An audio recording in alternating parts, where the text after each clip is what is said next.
Congresswoman Michele Bachmann.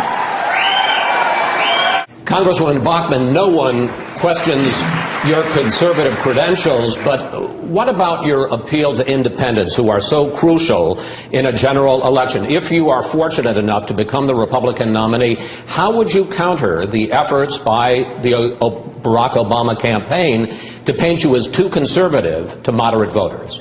Well, it's very clear. In the last 5 years, I've won 4 elections as the first Republican woman ever to win out of the state of Minnesota. And I did that by attracting not only Republicans, but also independents and Democrats as well, because people wanted to know who could they trust.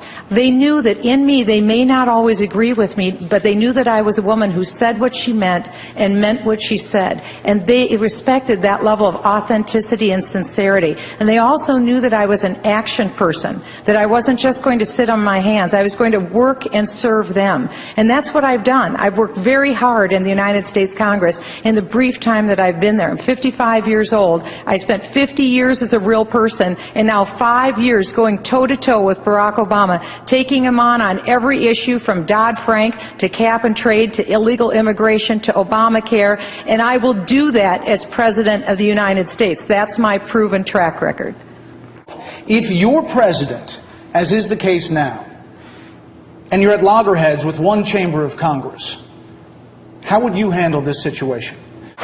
As President of the United States, I would have called all 535 members of Congress to come in and sit down in Washington last summer when we were looking at the debt ceiling crisis. And what I would have done is said there are 3 principles that we're going to follow, because the first one needs to be no new taxes. We're taxed enough already. The second principle needed to be that government can't spend any more money than what it's taking in. And the third principle had to be that we were going to follow the Constitution of the United States. What that would have meant is that we would have looked that $15 trillion debt in the eye and said we're not going to add 1 more cent to it. We're going to prioritize our spending, and we're going to put the reform in these long-term programs now, not wait 8 months or 5 months. We're going to reform right now. Let me pick up with that with you, Congresswoman Bachmann, because you accuse Speaker Gingrich of peddling his influence with congressional Republicans to help the companies that paid him tens of millions of dollars since he's left office.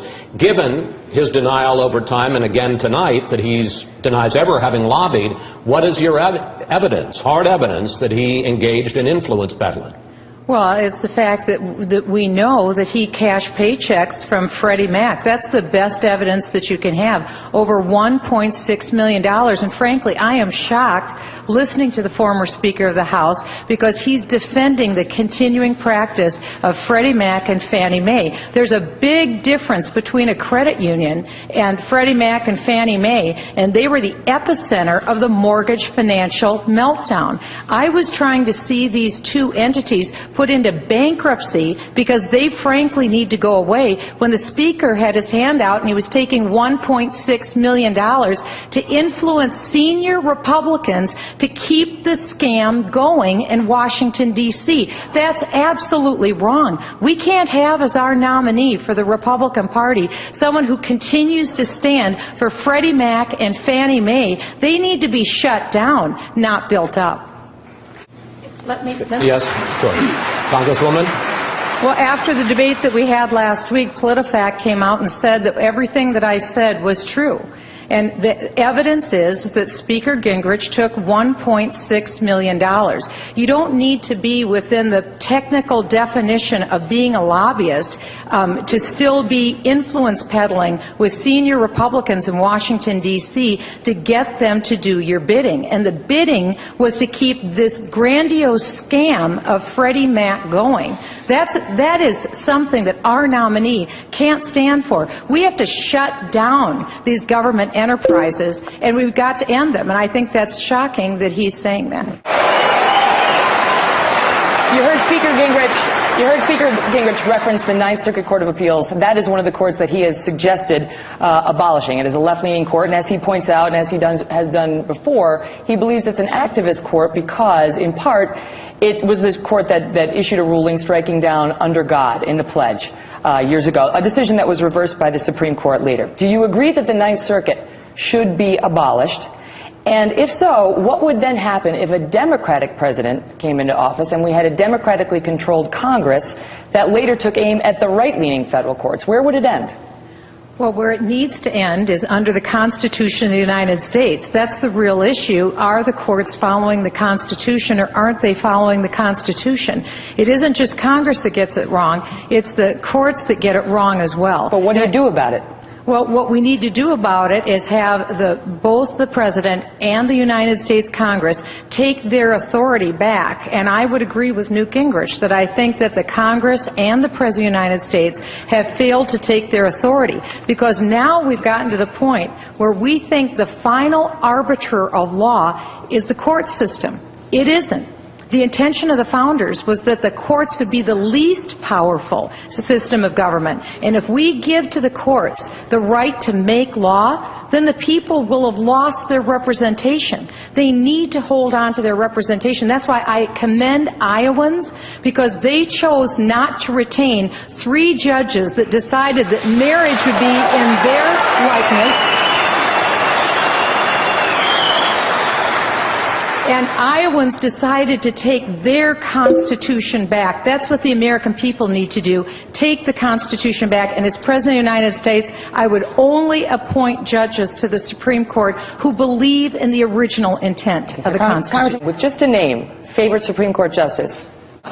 Well, I do think that there are good justices, and I would put Antonin Scalia at the top of the list. I would also include Clarence Thomas and John Roberts and Alito. I think they're all marvelous. It'd be very easy to pick any one of them. Governor Huntsman? Congresswoman Bachmann, today is the official end of the U.S. military operations in Iraq, and there is real concern, as you know, about growing Iranian influence inside Iraq.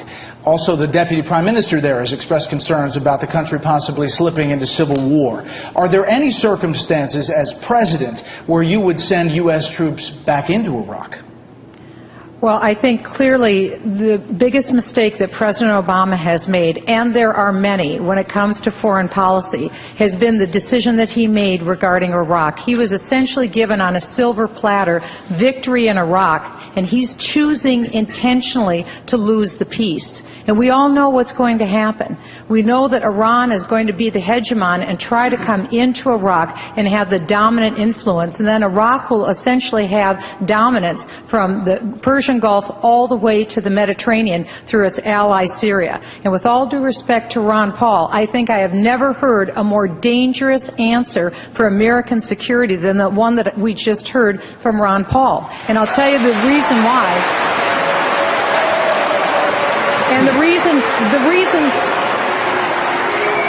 reason why I would say that is because we know without a shadow of a doubt that Iran will take a nuclear weapon.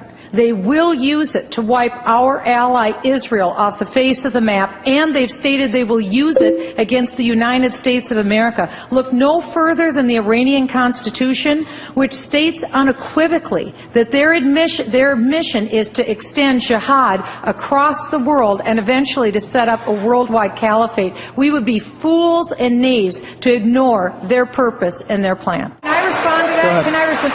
And the problem would be the greatest underreaction in world history if we have an avowed madman who uses that nuclear weapon to wipe nations off the face of the earth. And we have an IAEA report that just recently came out that said literally Iran is within just months of being able to obtain that weapon. Okay. Nothing could be more dangerous than the comments that we just heard. All right. Congresswoman Bachmann, you were very critical, Congresswoman, of the extended shutdown after the BP oil spill that I believe lasted upwards of 5-6 months in terms of a moratorium.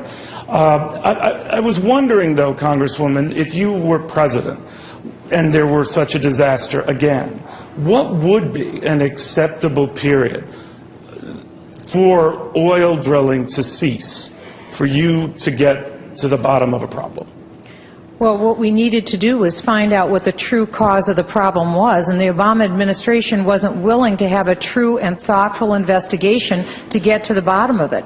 President Obama jumped to conclusions, and he put a moratorium on accessing American oil in the Gulf region that actually hurt the economy more than the original disaster. But I wanted to add something on Keystone. Keystone is extremely important, the pipeline. This pipeline is one that would have brought at least 20,000 jobs, at least $6.5 billion worth of economic activity. And if I was President of the United States, I wouldn't have taken the decision that President Obama did. His entire calculus was based upon his reelection effort. Because quite frankly, the radical environmentalists said to President Obama, you pass Keystone, we're not going to do your volunteer door-to-door work. That's what Barack Obama has done to this country. He's put his reelection over adding jobs and making the United States energy independent. I would have made the decision as President of the United States. We would have put Keystone online immediately. Congresswoman Bachmann, you say that Speaker Gingrich has a, quote, inconsistent record on life, and you have singled out comments he made recently that life begins with the implantation of a fertilized egg, not at conception. What's your concern? Well, my concern is the fact that the Republican Party can't get the issue of life wrong. This is a basic part of our party. Just last night, we gathered in Des Moines to talk about this issue because it's that crucial to our party. And one of the concerns that I had is that when Speaker Gingrich was Speaker of the House, he had an opportunity to defund Planned Parenthood, and he chose not to take it. That's a big issue. And also, I think even more troubling, when he was in Washington, D.C., he made an affirmative statement that he would not only support, but he would campaign for Republicans who are in support of the barbaric procedure known as partial birth abortion. I could never do that. And as a matter of fact, George Will asked the question of Speaker Gingrich. He said this. He said, is it a virtue to tolerate infanticide? This is a seminal issue. It's something that we can't get wrong. And as President of the United States, I will be 100% pro-life from conception until natural death. Speaker Gingrich? Do you have a rebuttal for getting my facts wrong? Absolutely, Congresswoman. because this isn't just once. I think it's outrageous to continue to say over and over through the debates that I don't have my facts right, when as a matter of fact, I do. I'm a serious candidate for President of the United States, and my facts are accurate. Speaker Gingrich said that he would actively support and campaign for Republicans who got behind the barbaric practice of partial birth abortion. This is not a small issue. This is a big issue. And I think George Will was right when he asked that question. What virtue is there in tolerating infanticide? The question is, how do you balance, on the one hand, trying to win the nomination, with, on the other hand, not weakening the eventual nominee to the point where he or she is less electable than President Obama down the road? Ronald Reagan also brought clarity to his opponents that he had in his primaries as well. And he famously asked the question in 1980, are we better off today than we were 4 years under Jimmy Carter? And I think the Republic is in far worse shape today under Barack Obama's leadership. That's what we're exposing now. Who will continue that legacy of Ronald Reagan, and who will take Barack Obama on toe-to-toe and hold him accountable? And I think that I'll be the best one to do that on the stage.